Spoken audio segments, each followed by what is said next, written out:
A terceira advertência da carta aos Hebreus reside do capítulo 5, dos versos 11 ao 14. Como endurecemos os nossos corações na segunda advertência do capítulo 3 e 4, ficamos tardios em ouvir. E para o autor de Hebreus, uma vez que ficamos tardios em ouvir, não crescemos, de fato, em função do tempo decorrido. Talvez esse é o estado de muitas pessoas ao longo da caminhada cristã. Estagnaram na fé, estagnaram em algum patamar, ou até mesmo influenciada pelo sistema deste mundo, pelo Deus deste século, ou até pelo evangelho que está muito aquém do evangelho bíblico. Um evangelho muito centrado no eu, muito centrado em satisfazer as suas necessidades, um evangelho apenas voltado para o individualismo, para o egocêntrico, e não o evangelho voltado para servir. Servir e ter compaixão, intercessão e posição em relação aos outros.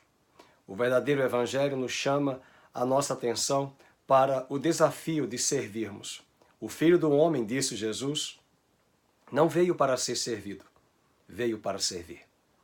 Para o autor de Hebreus, no capítulo 5 e no capítulo 6, o grande perigo na vida cristã é quando nós olhamos para o tempo passado, o tempo que caminhamos, o tempo que percorremos como peregrinos, e não chegamos a remir esse tempo. Não chegamos a utilizar esse tempo de uma forma devida, de uma forma hábil, com eficácia e eficiência. Um tempo devido, um tempo respondido à altura daquilo que o autor de Hebreus nos chama a atenção, é um tempo em que nós podemos ver o quanto da palavra de Deus, sedimentada em nossa mente e nosso coração, tem sido colocado em prática. A palavra de Deus vem para nos confrontar. O capítulo 4 diz no verso 12 que ela é espada afiada, muito mais do que uma faca de 2 gumes, e é apta para discernir e mostrar e apontar as intenções do nosso coração.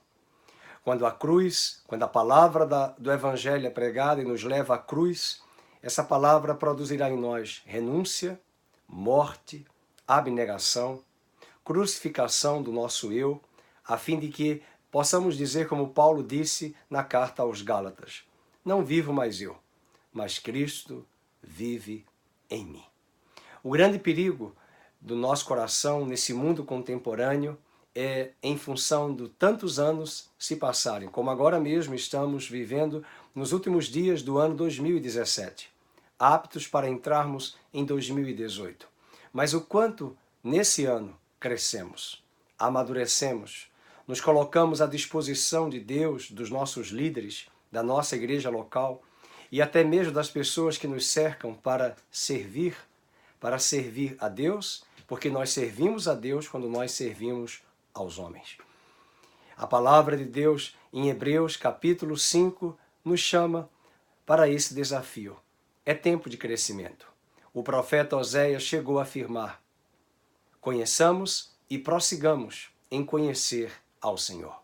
Paulo disse em Filipenses, não que eu tenha alcançado, mas eu esmurro meu corpo, para que depois de ter pregado a muitos, eu mesmo não venha a ser desqualificado. E eu desejo conhecê-lo, provar do poder da sua ressurreição. Paulo já conhecia Cristo quando ele escreveu a carta aos Filipenses, ali em sua prisão em Roma.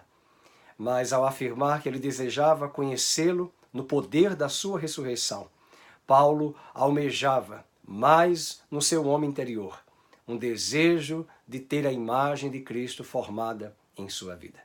Esse é o nosso alvo. Esse é o nosso alvo final.